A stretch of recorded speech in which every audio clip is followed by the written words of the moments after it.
I'm Charlie Thompson. This is my speech. So imagine waking up every day and the first thing you do is you grab your phone.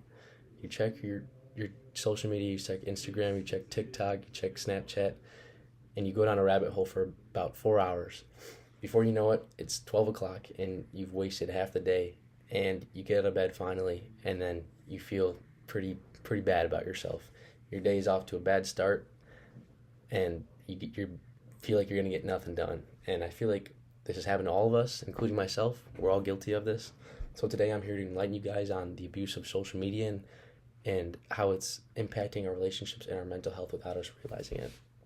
So I'm assuming we all know what social media is, but maybe not quite the negativity and the effects that come with it. And that's what I'll be enlightening you guys about today. So the overuse of social media isn't as small of an issue as we might think it is. It's a serious issue and it affects a lot of people's health daily, and it affects their productivity, it affects their self-esteem. To help you guys better understand, here are the 3 points I'll cover today. First, I'll talk about how social media can negatively impact communication and relationships. Second, I'll talk about how social media can negatively affect mental health. And last, I'll talk about how it can take away time of productivity and fulfilling one's goals. So first, I'll talk about social media impact on mental health. And I'm sure a lot of us love social media, and I'm guilty of it. I love social media. There's a lot of great things on there. And a good thing that comes from it is meeting new people, for example. You can have a lot of networking through social media, but I feel like there's far more negatives that come with it that we don't realize. It leads to many feelings of loneliness, depression, anxiety, things like that. And I actually have a quote. According to the Mass General of Brigham, there have been studies that show that people who spend more time on social media are more likely to have poor mental health. And I believe strongly this comes from comparison. I think people compare themselves to other people online that isn't real. Their lives aren't real. That what we see, they are showing them their best parts of their life, and we compare it to ours, and it's just not. It's not real. It's not how it is. It's their best parts of their life. And I like this quote. It's well known, but comparison is the thief of joy, and I think social media kind of ruins that for everyone's lives. And I've been guilty of that myself. Social media was made for you to get addicted to it. Every notification, every comment, every like you get, it gives you a rush of dopamine, and which encourages you to go back and you want more. It's like a drug. There's a psychiatrist at Stanford University. Her name's Dr. Anna Lemke, who said social media has the same effect as substance abuse, which basically saying the more we use it, the more we want. And that kind of leads me into our next point. It's not just our minds that suffer from social media, it's our relationships who also suffer greatly. Social media greatly reduces our face-to-face interactions every day, which as humans we need pretty bad. And according to a 2017 University of Pennsylvania study, restricting social media use significantly improved individuals' well-being, especially since they began interacting with people in person more. Social media isolates us, and it even frequently gives us the appearance of connection when we're not actually getting that. We think we are giving, a comment, and it feels like we're interacting with people, but it's not. It's not what our bodies and our brains are meant to do. We're meant to talk to other people like real human beings. And there's a condition known as fear of missing out. I'm sure everyone's familiar with that. But, it stems from us looking at these celebrities, our friends that we don't see at other colleges maybe, influencers that are, living your quote-unquote best life. And it causes us to be jealous and wonder if there's something wrong with our own lives, when in reality, there's nothing wrong with your life. Your life is exactly how it should be.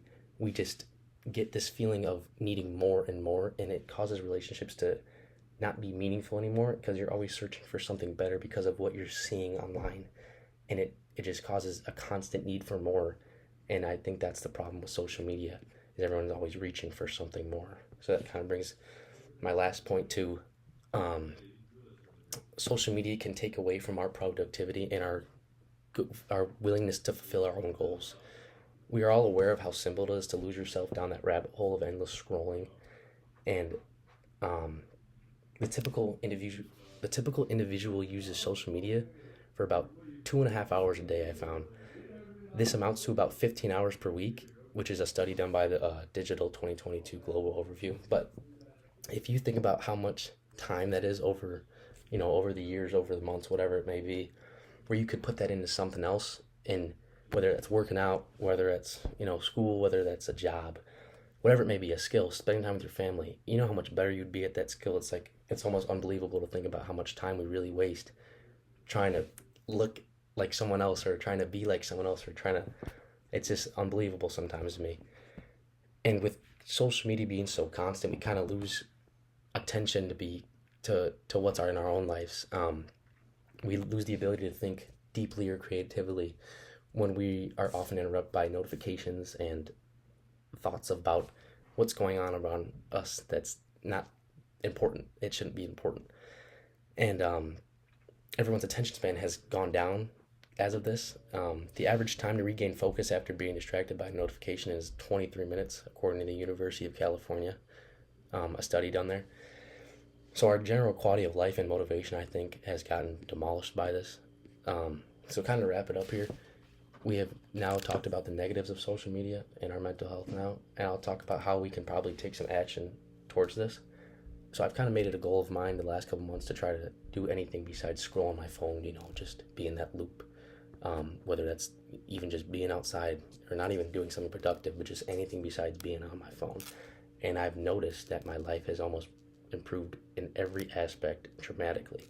I've been way happier than I've ever been, and I think it's a result directly almost from this. So as we know, social media can cause depression, anxiety, jealousy, and everything in between. So I encourage every single one of you to maybe take a step back and look at how much you're using your phone and how much you're on social media, and you maybe soon realize that all this anxiety and depression and maybe fear of missing out that you have, it might start going away when you aren't on your phone constantly so obsessed with what everyone else is doing, and maybe take steps towards your own goals and worry about what's in your life, and I feel like your life will improve greatly. So yeah, that's all I got.